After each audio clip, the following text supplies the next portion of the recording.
Motor சைக்கிளில் வீடு திரும்பியவரை துரத்தி வந்தோர் சுட்டுக்கொலை. நீர்கொழும்பு கல்கந்து சந்தையில் சம்பவம் என்பதாக அந்த செய்திக்கு தலைப்பட்டிருப்பதை காணலாம். மோட்டார் சைக்கிளில் வந்த இருவர் நீர்கொழும்பு கல்கந்த சந்தையில் ஒருவரை துப்பாக்கியால் சுட்டு கொலை செய்துவிட்டு தப்பிச் சென்றிருக்கிறார்கள். துப்பாக்கிச் சூட்டுக்கு பயன்படுத்திய மோட்டார் சைக்கிள் சீதுவ பகுதியில் கண்டுபிடிக்கப்பட்டது.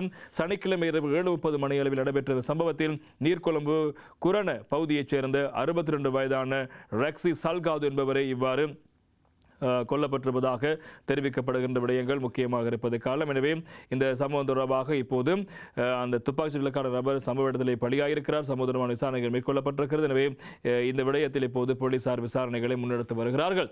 அந்த செய்தி இவ்வாறு இருக்க இன்னும் ஒரு செய்தி ஒன்று வெளியாகிருக்கிறது. காணி தகராறு காரணமாக புத்தளத்தில் துப்பாக்கிச்சூட்டில் ஒருவர் உயிரிழப்பு, ஆணுபடுவ துப்பாக்கிச்சூட்டில் ஒருவர் காயம் என்பதும் இன்னும் ஒரு செய்தியாக இருக்கிறது. புத்தளம் மகாக்கும் கடவுள செம்புக்குழிய பகுதியில் நேற்று முன்தினம் சனிக்கிழமை மாலை இடம்பெற்ற துப்பாக்கிச்சூட்டில் ஒருவர் பலியாயிருக்கிறார்.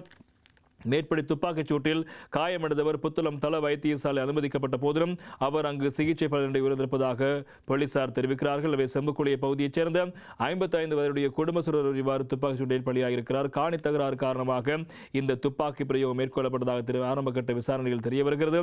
மிருகங்களை வேட்டையாட பயன்படுத்தும் உள்நாட்டு துப்பாக்கி ஒன்றை பயன்படுத்தி இந்த துப்பாக்கி பிரயோகம் மேற்கொள்ளப்படுகிறது. எனவே இந்த துப்பாக்கி பிரயோகம் மேற்கொள்ள 43 வயதான அதே பகுதியைச் சேர்ந்த நபரும் போலீசாரால் கைது செய்யப்பட்டிருக்கிறார் என்பதும் முக்கியமான செய்தியாக இருப்பதை நாங்கள் காணலாம்.